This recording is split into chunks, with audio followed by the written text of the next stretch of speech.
Hey everyone, I just got home. I had another one of those attacks yesterday. Just been going nonstop.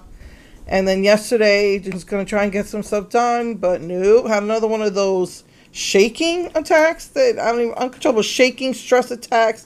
And it was all due to, well, anyway, this is not about that. This video is about me finally getting my goth collection. I just came from Walgreens and they had it.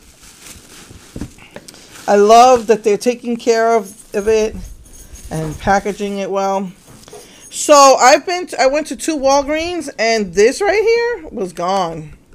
That was gone.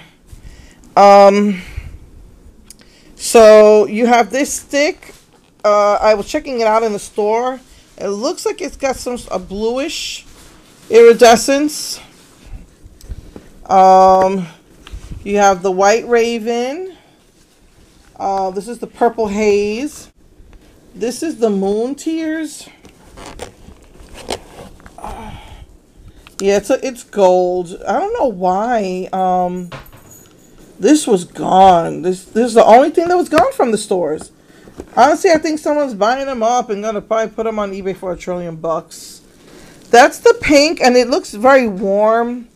I'm sorry, my lighting here is not the best, but I just wanted to show you. This is that. It's like a periwinkle blue, and I think just like sugar pill, I'm gonna mix them and see if I get a purple. Then you have like this silvery gray, and then this like charcoal black. Then you got like a white, a pink, and a purple. They say this is holographic or metallic liner. Metallic, okay. And I like these. This is like a beige, a pink, a purple, and like a charcoal. I really like these. I think these are gonna make pretty eyeshadows. Okay, so I have off tomorrow. I have to be out at 3, and I'll probably do some swatches for you for tomorrow. But I got it. Yay! That's your swatch, I mean, you know what it's about? Sure.